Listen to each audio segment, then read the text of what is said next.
ਤੇ ਉਧਰ ਖੇਤੀ ਕਾਨੂੰਨਾਂ ਤੇ ਕਿਸਾਨਾਂ ਦਾ ਅੰਦੋਲਨ ਲਗਾਤਾਰ 24ਵੇਂ ਦਿਨ ਵੀ ਜਾਰੀ ਹੈ। ਇਸ ਸਭ ਦੇ ਵਿਚਾਲੇ ਸਰਕਾਰ ਕਿਸਾਨਾਂ ਨੂੰ ਮਨਾਉਣ ਦੀ ਕਵਾਇਦ ਵਿੱਚ ਜੁਟੀ ਹੋਈ ਹੈ। ਕਿਸਾਨਾਂ ਦੇ ਖਦਸ਼ੇ ਦੂਰ ਕਰਨ ਦੇ ਲਈ ਸਰਕਾਰ ਦੇ ਵੱਲੋਂ ਬੁਕਲੇਟ ਵੀ ਜਾਰੀ ਕੀਤੀ ਗਈ ਹੈ। ਪ੍ਰਧਾਨ ਮੰਤਰੀ ਮੋਦੀ ਬਾਰ-ਬਾਰ ਕਿਸਾਨਾਂ ਨੂੰ ਐਮਐਸਪੀ ਖਤਮ ਨਾ ਹੋਣ ਦਾ ਭਰੋਸਾ ਦੇ ਰਹੇ ਨੇ। इधर किसान अंदोलन के विचाले SYL का मुद्दा भी सियासी फिजावां दे विच गूंजण लगा है। SYL नूं लैके हरियाणा बीजेपी के लीडर अज एक दिन की भुख हड़ताल ते बैठे ने। तां 5 तस्वीरां तुसीं देख रहे हो, मौजूदा हालातां नूं बयान कर रही ने। अंदोलन जारी है पर हल कदों, सवाल ये सब तो वड्डा बनिया होया है। तो इधर बीजेपी एक पासे सोध करन दी गल कह रही है तो दूजे पासे बार-बार ये भी गल कह रही है कि ये कानून जो किसानां दे फायदे दे ने, इसे लई एक बुकलेट भी जारी की गई है। उधर खेतीबाड़ी मंत्री नरेंद्र तोमर के नाल हरजीत गरेवाल, सुरजीत कुमार जियानी ने मुलाकात की है। तो उस तो बाद ये गल फिर तो दोहराई है कि कानून तो रद्द नहीं होणगे, गलबात दे लई तैयार हाँ पर किसानां नूं यस ते नो दी नीति अपनी छड्डनी होवेगी। उधर खेती कानूनां ते मचे घमसान दे विचाले अज हरियाणा बीजेपी के लीडर SYL के मुद्दे ते भुख हड़ताल करन जा रहे हैं।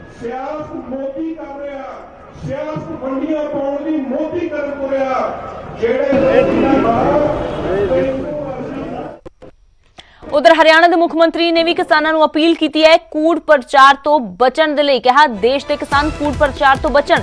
खेती कानूनों बारे भ्रम फैलाया जा रहा है। एक बार फिर तो मनोहर लाल खट्टर ने कहा था। बीजेपी बार-बार ये गल कह रही है कि कानूनों नूं लैके किसानों को गुमराह किया जा रहा है। कल प्रधानमंत्री नरेंद्र मोदी के वलों भी हाथ जोड़ के विरोधियों नूं किसानों को गुमराह ना करन दी अपील की गई। पर दूजे पासे 24वें दिन किसानों का धरना लगातार जारी है। बॉर्डर ते किसान डटे हुए ने। तो मनोहर लाल दे वल्लों ट्वीट किया गया है। अपने ट्वीट दे विच उन्होंने लिखा कि खेती कानूनों बारे विरोधियों वल्लों फैलाए जा रहे कूड़ प्रचार तो बचन किसान। ट्वीट के जरिए उन्होंने कहा है, नाल ही थले खेती कानूनों के फायदे भी दसे ने।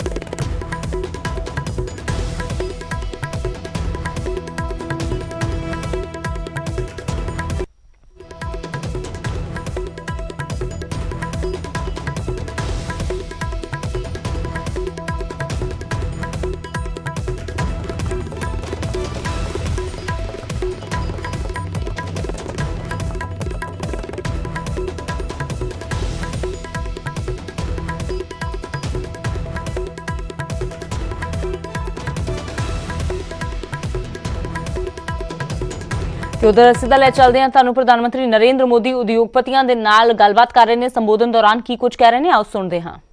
अपने संस्थानों में भी करने होंगे।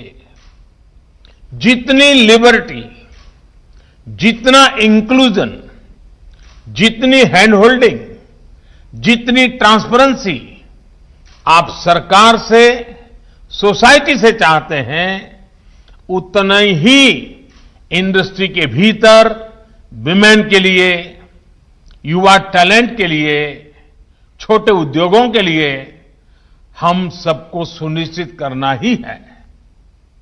हमें कॉरपोरेट गवर्नेंस से लेकर प्रॉफिट शेयरिंग तक दुनिया की बेस्ट प्रैक्टिसेस को जल्द से जल्द अपनाना होगा। प्रॉफिट सेंट्रिक अप्रोच के साथ ही हमें उसे पर्पज ओरिएंटेड भी बनाएंगे तो सोसाइटी के साथ ज्यादा इंटीग्रेशन संभव हो पाएगा।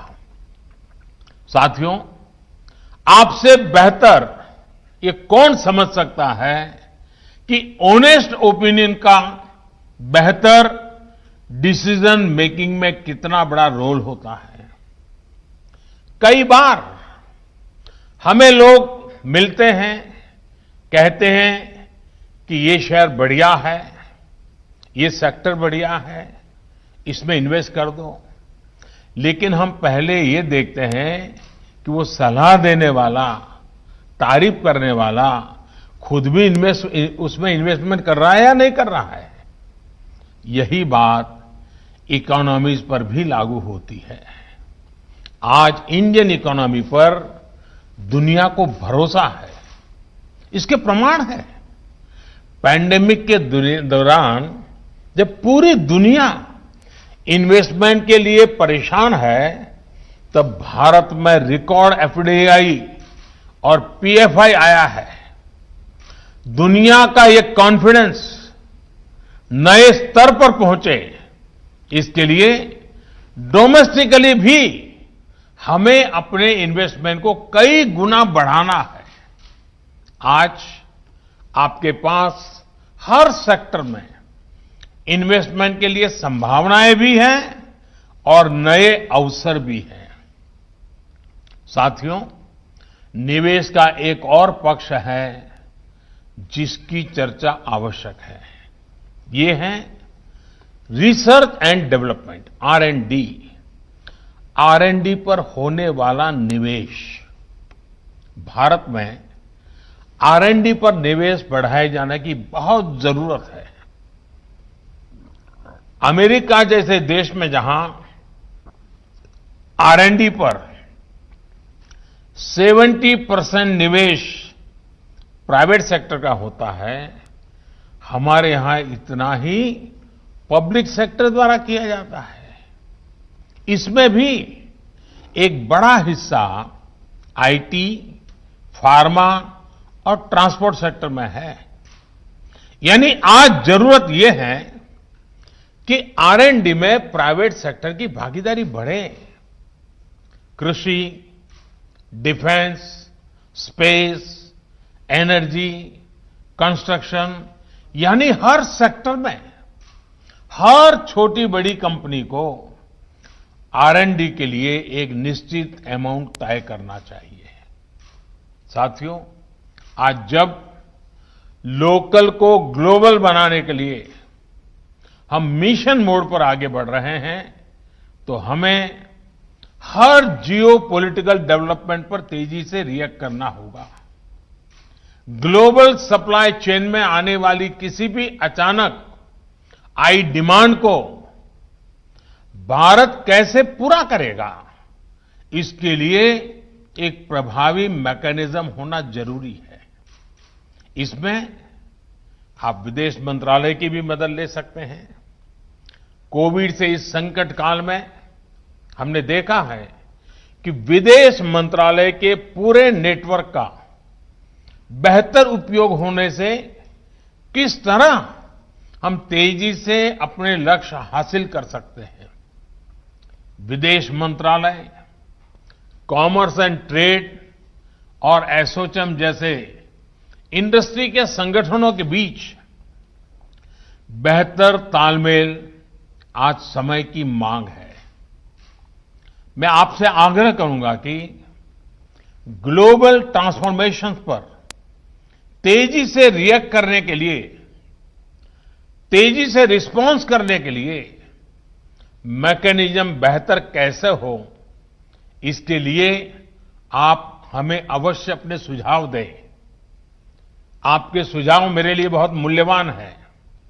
साथियों, भारत अपनी जरूरतों को पूरा करते हुए दुनिया की मदद करने में भी सक्षम है। फार्मर से लेकर के फार्मा तक भारत ने ये कर दिखाया है। कोरोना काल में भी तमाम मुश्किलों के बावजूद भारत ने फार्मेसी ऑफ द वर्ल्ड की जिम्मेदारी निभाते हुए दुनिया भर में जरूरी दवाइयां पहुंचाई है। अब वैक्सीन के मामले में भी भारत अपनी जरूरतें तो पूरी करेगा ही, दुनिया के अनेक देशों की उम्मीदों पर भी खरा उतरेगा।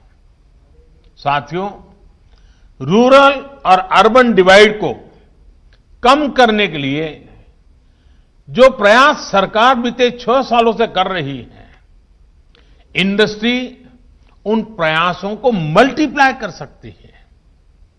एसोचैम के मेंबर्स हमारे गांव के प्रोडक्ट्स को ग्लोबल प्लेटफॉर्म देने में बहुत मदद कर सकते हैं। आजकल आप देखते सुनते होंगे कि कोई स्टडी आ गई कि इस चीज में बहुत प्रोटीन है, ये बहुत प्रोटीन रिच है, तो लोग उसे खाना शुरू कर देते हैं। हम उसे इंपोर्ट करना शुरू कर देते हैं। हमें पता तक नहीं होता है कि हमारे घर में, हमारे टेबल पे, हमारी थाली में किस प्रकार से विदेशी चीजें घुस जाती है। हमारे यहां देश में ऐसी ही चीजों का कितना बड़ा भंडार है, और ये भंडार देश के किसानों के पास है, देश के गांवों में है। हमारी ऑर्गेनिक फार्मिंग, हर्बल प्रोडक्ट्स, ऐसी बहुत सी चीजें हैं जिन्हें एसोचैम द्वारा प्रमोट किया जाना चाहिए। दुनिया के बाजार में भारत की पैदावारों का डंका बजना चाहिए। इनसे जुड़े कंपटीशन और उसके लिए लगातार स्पर्धाएं होती रहे, कंपटीशन कराकर इनका प्रचार प्रसार करके इनके स्टार्टअप्स को बढ़ावा देकर आप ये कर सकते हैं। भारत सरकार हो, राज्य सरकारें हो, फार्म ऑर्गेनाइजेशंस हो, सभी को मिलकर इस दिशा में काम करने की आवश्यकता है। अगर हमारे फार्म सेक्टर को बेहतर प्रमोशन मिले, बेहतर इंफ्रास्ट्रक्चर मिले, बेहतर मार्केट मिले, तो हमारी पूरी ग्रामीण अर्थव्यवस्था बुलंदी पर पहुंच सकती है। साथियों, 21वीं सदी की शुरुआत में अटल जी ने भारत को हाईवे से कनेक्ट करने का एक बहुत बड़ा लक्ष्य रखा था। आज देश में फिजिकल और डिजिटल इंफ्रास्ट्रक्चर पर विशेष फोकस किया जा रहा है। गांव के किसान की रीच भी डिजिटल ग्लोबल मार्केट तक हो, इसके लिए देश के हर गांव तक ब्रॉडबैंड कनेक्टिविटी पहुंचाने में हम जुटे हैं। इसी तरह हमारे आईटी सेक्टर को और ताकत देने के लिए आईटी और बीपीओ सेक्टर की बाधाएं भी हटाई गई हैं। डिजिटल स्पेस की सिक्योरिटी के लिए एक के बाद एक कदम उठाए जा रहे हैं। साथियों, बेहतर इंफ्रास्ट्रक्चर के निर्माण के लिए फंडिंग से जुड़े हर एवेन्यू का उपयोग किया जा सकता है। पब्लिक सेक्टर बैंकों को मजबूत करना, बॉन्ड मार्केट्स की संभावनाओं को बढ़ाना, ये उसी दिशा के प्रयास है। इसी तरह सोवरिन वेल्थ फंड्स और पेंशन फंड्स को तो फिलहाल एक छोटे जे ब्रेक के लिए रुकते हैं।